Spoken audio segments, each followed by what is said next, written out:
Happy Monday, family. It is Yolanda. It's Monday. It's time for another episode of Everybody at the Table. This is episode 17. It's hard for me to believe we've been doing this for 17 weeks.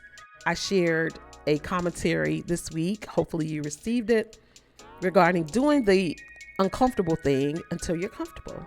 To formulate this podcast and deliver weekly content around the thought of how we create access for all has been a joy for me, and it's been a little bit uncomfortable, but I'm doing it until I'm comfortable, and I think I'm almost there. I'm having a fantastic time talking and communicating and sharing my thoughts with each of you. I've heard from many of you, and you're enjoying the podcast too, and so that makes me really happy.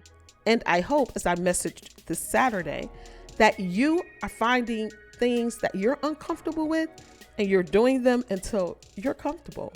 That's the challenge of how we grow and how we evolve. Switching subjects. Also, in the message that I shared on Saturday, I referenced this episode would be about the N-word. Taboo subject, I know, but I had an experience that makes me want to share in a way that I think will create dialogue and conversation about the topic and how we show up.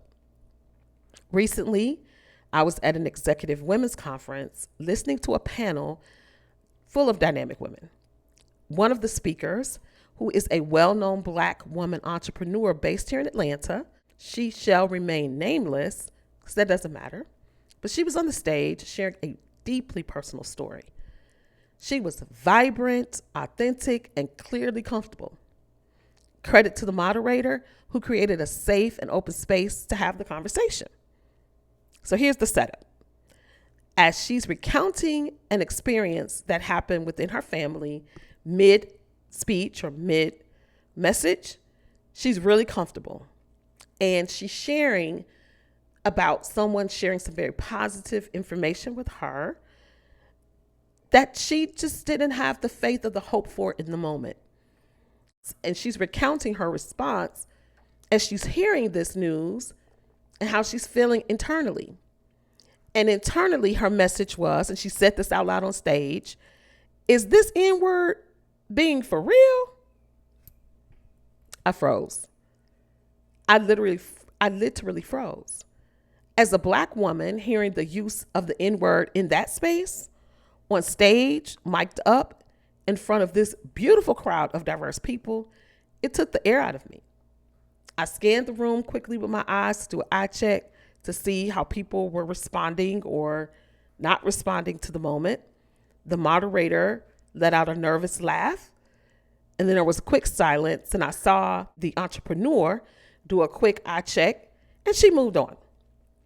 I really believe it was a Freudian slip in her conversation. She was just very comfortable because she never used the word again in her speech, and she spoke for about 40 minutes. No one addressed it. No one paused. No one followed up. The conversation just moved on. But for me, I didn't move on. In fact, when I got in my car, I made an audio note to have this conversation on this podcast because I had to do an internal check-in of how that made me feel and why I felt uncomfortable in the moment. Now, let's be clear. The N-word, it's a complex word within the Black community. For some Black people, they feel like it's reclaiming a term that was formerly used or still is used to dehumanize us, to murder us, to hate us, is now being flipped into a form of familiarity and community. This group feels that the word can be used freely by the Black community and the Black community only. No one else can use it. You will hear it in rap lyrics, in casual conversation, in movies. It's everywhere. And they feel very comfortable saying it with no open rebuke. Then there's another group of Black people who feel it's deeply offensive and should never be used by anyone in any space under any circumstances. And then there's a third group who feel like, yes, you can use the word internally, in community, privately, without others being in the room, others being not a part of the Black community. But that's not something we say openly. It certainly is not something we say in mixed company. And there are strong feelings across the spectrum about the use of this word. So that got me thinking. This episode it's just not about the N-word, because you can swap out any community's derogatory word used toward them that they feel like they can say within the community that outsiders should not say nor enjoy. The core issue for me is, in this moment, on that stage, that speaker, even for me as a speaker and one who does public voicing of my thoughts and sharing, how do I balance being authentic with the responsibility of a shared space?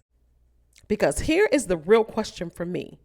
When does being authentic becomes being too authentic? Now, I can't speak for all the Black women who were in the room. I'm sure that everyone didn't embrace the moment the same. Some may have been okay with it. Others may have been discomforted with it. We didn't have that conversation. I just want to know for me, myself, as I ponder this, what's the line? And it could be anything. What is the line? As public speakers, as leaders, as panelists, or even just folks at work in a meeting, how much of our inside selves do we bring to the outside world? Can you truly be your full self in every place? As someone who speaks often on this podcast, on stages, in boardrooms, I get it. Now on this podcast, I get to edit out anything that's uncomfortable. But as I'm on the stage in the moment, I have to edit myself as it's happening. I believe there's power in being vulnerable. I'm one who's very authentic and believes that to get the message through, there is something about piercing the veil that really connects the conversation heart to heart. I don't ever want to be a perfectly polished version of myself just to be palatable. Every speaker makes in the moment decisions, especially when you're not reading from a script. You're checking the room, you're assessing energy, you're leaning into instinct. There's a physical experience you're having and a mental one as well.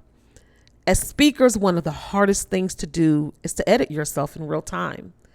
When you're speaking in the moment, especially without a script, you're trying to be mentally and physically present while also monitoring your words, making sure what you're saying aligns with your purpose and intention. And it's not easy. This is why politicians rarely stray from the script. They have stump speeches, talking points, and teleprompters for a reason. Staying on message matters, because when you go off script, when you let it flow, when you're more unfiltered and relaxed, the message can shift without you realizing it. So I've been pondering, do you lose the audience when you're too unfiltered or too, quote, authentic? Or do you gain something deeper, a connection, honesty, realness? Back to our example, I am sure there were people in the room who appreciated the speaker's rawness and authenticity. But I also know there were people like me who paused at the word choice. What she said, how she said it, and who was in the room, all of that matters to her intent and to the audience reception. And that's the bigger message here that I want to get across, especially for those of us building platforms, sharing content, growing our brands, or leading in any public way. When we post unfiltered social media rants, drop passionate podcast episodes, or speak off the cuff in public spaces, we have to do that internal check-in. Does this align with my purpose, my values, my mission, or my intent? Sometimes the stakes are low. Other times the impact can be critical, depending on who hears it, how it lands, and what you were hoping to achieve. So choosing to filter or not filter our language and our message is a decision we have to make moment by moment. And in this world where we're constantly online, in a world where people always are watching with their phones out and recording, that decision belongs to each of us.